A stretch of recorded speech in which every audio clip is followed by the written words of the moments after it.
All right, let's talk about something I bet you haven't thought about in a while. A format most of us probably have sitting in a box somewhere in the attic. Yep, today we're diving into the totally unexpected revival of the compact disc. Yep, the shiny little disc that pretty much was the 90s is not just back. It's having a serious moment. So how big of a comeback are we actually talking about here? Get this. In the US alone, we're talking about $500 million in CD sales in 2024. That's a lot. This isn't some tiny trend for a few collectors. This is a real market force. So who on earth is buying all these CDs? Well, the answer is probably not who you think. Believe it or not, this whole thing is being driven by the one generation you'd never expect, Gen Z. Yeah, the same people who grew up with Spotify just being there. So why would a generation with infinite music at their fingertips trade all that for a physical disc? To really get it, we need to rewind a bit and take a quick look at the history here. Okay, so before we figure out why the CD is coming back, we got to understand how it took over the world in the first place, and then how it all came crashing down. I mean, this format really did change everything about how we listen to music. This timeline really lays it all out, doesn't it? The basic tech was actually invented way back in 1965. Fast forward to '82, the first players hit the stores, and by the year 2000, the CD was just unstoppable, selling over 2 billion units globally. But then, the MP3 happened. And by 2014, sales had just fallen off a cliff, a 90% drop from its peak. Staggering. And this actually brings up one of my favorite little tech legends. You've probably heard this one. The story goes that the entire size and length of a CD was decided because a Sony exec's wife wanted it to be long enough to fit her favorite piece of music, all 74 minutes of Beethoven's Ninth Symphony on a single disc. It's a really charming story, right? But the reality, well, it's a little more cutthroat and a lot more corporate. See, their competitor, Philips, had already built a whole factory for a slightly smaller disc. So by insisting on a larger format, Sony basically made that entire factory useless, completely wiping out Philips' head start. A total power move. So that's the backstory, but let's get to the real meat of this. Why now?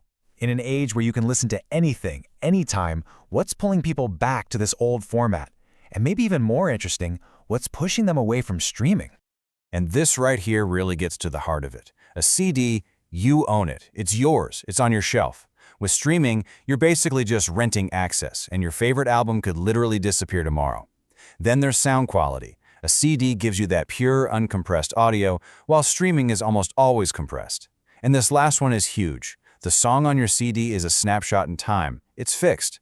Online, not so much, and we'll get into why that's so important. All right, let's talk about the pull factors, the stuff that's drawing people in. First off, they're cheap. With vinyl prices getting kind of crazy, sometimes 40 or 50 bucks an album, CDs are a super affordable way to own physical music. And then there's the hunt, that pure joy of digging through a bargain bin and finding a hidden gem. And you gotta remember, for a generation that grew up with nothing but files on a screen, this simple act of holding the artwork, pulling out the liner notes, that whole ritual is a brand new thing. But look, it's not just about what's good about CDs. It's also about some of the, anxieties around digital music. Just think about this for a second, because where reasons people are being pushed away from streaming, they're actually a little unsettling. For starters, let's talk about the sound itself. Back in the 2000s, there was this thing called the loudness war. Basically, record labels started crushing the audio, compressing it to the absolute max, just so their songs would sound louder than everyone else's on the radio or on shuffle. This is called brick walling, and it totally kills the dynamics, all the highs and lows. It just sounds flat. But if you get a CD from before all that, you're hearing the music the way the artist actually wanted you to hear it. Okay, this is where it gets genuinely weird. Streaming gives companies the power to go back and change music history. A 2024 remix of Queen's music, people noticed they used pitch correction on Freddie Mercury's voice. Just let that sink in for a second. They're putting auto-tune on Freddie Mercury, one of the greatest rock vocalists of all time. The CD on your shelf can't be messed with. The version you stream absolutely can. And it doesn't stop there. Then you have the whole re-recording thing. Artists like Taylor Swift and Def Leppard have re-recorded their classic albums to get control of their music. And look, that's awesome for them. But what it means for you is that when you stream a song like Pour Some Sugar on Me, you might not be hearing the original 1987 recording you grew up with. You could be hearing a brand new version. With the CD, you know you've got the original. Okay, so this isn't just some high-minded debate for music nerds. This trend has a huge, real-world impact on the artists themselves. Just look at the raw numbers. For an indie artist, one single CD sale, that's the same amount of money they'd get from over 8,000 streams on Spotify. The difference is just astronomical. We're talking about the difference between earning pennies and actually having enough cash to make your next record. And this isn't just theory. Take indie artist Mary Spender. She put out a simple acoustic album on CD, sold 1,000 of them, and that money, directly from her fans, paid for her entire debut studio album. That's what we're talking about. That's the power of actually selling your music.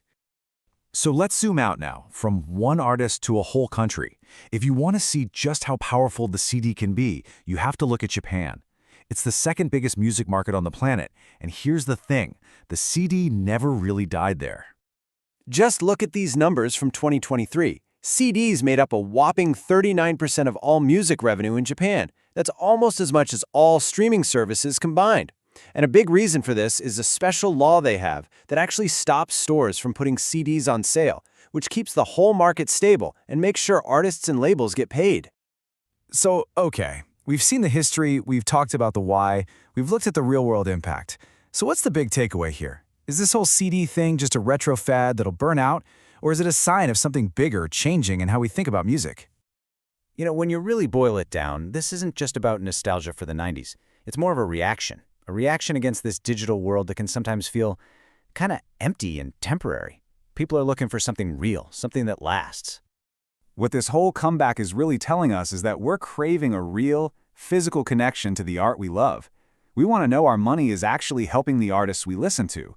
In a world where digital files can just vanish, we want something permanent, something we can control, and maybe we just miss the simple fun of finding and collecting things. And that really leaves us with one big question to chew on.